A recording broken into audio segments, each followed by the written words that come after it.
பண்ணியும். ஸோ அதனால் வந்து அந்த ஈறுகளில் வந்து வீக்கம் இருந்தது, ரத்த கசிவு. ஸோ அதனால் ஒவ்வொரு பல்லும் வந்து ஆட ஆரம்பிச்சிருச்சு. ட்ரீட்மெண்ட் எடுக்கிறதுக்கு வந்து ரொம்ப பயமாக இருந்துச்சு.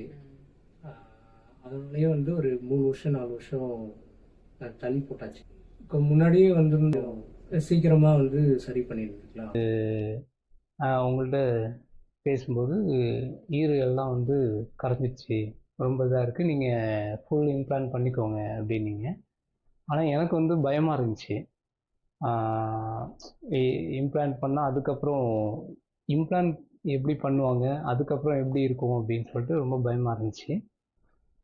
ஸோ லாஸ்ட் 1 இயரில் ரிவ்யூஸ் வீடியோஸ் நிறையா பார்த்தேன்.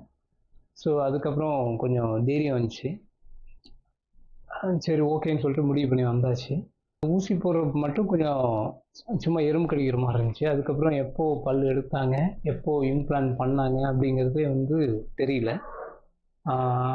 அதுக்கப்புறம் 4-5 நாள் வந்து லேபில் ஸோ ட்ரீட்மெண்ட் இருந்துச்சு. ரொம்ப சூப்பராக பண்ணாங்க. எப்படின்னா ரொம்ப குவாலிட்டியாக இருந்துச்சு. அந்த ட்ரீட்மெண்ட் வந்து ரொம்ப குவாலிட்டியாக இருந்துச்சு.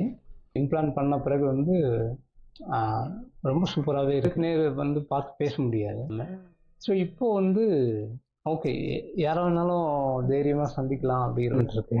இந்த ஒரு வாரத்தில் என்னென்ன சாப்பிட்டீங்க சார்? இட்லி, தோசை கூட ட்ரை பண்ணேன் மேடம். அப்புறம் சாதம், சாதம் நல்லா வேக வச்ச காய்கறிகள், ஸோ அதெல்லாம் சாப்பிட்டேன். நல்லா இருந்துச்சு. சுத்தமாக இல்லை. அதுக்கப்புறம் எப்போ எடுத்தாங்க வச்சாங்க அப்படிங்கிற அந்த ஒரு எதுவுமே தெரியல. ரொம்ப சூப்பராக இருந்துச்சு. ஒரு செயற்கைத்தனமாக இருந்தாலும் ஒரு எக்ஸலண்ட்டான ட்ரீட்மெண்ட்.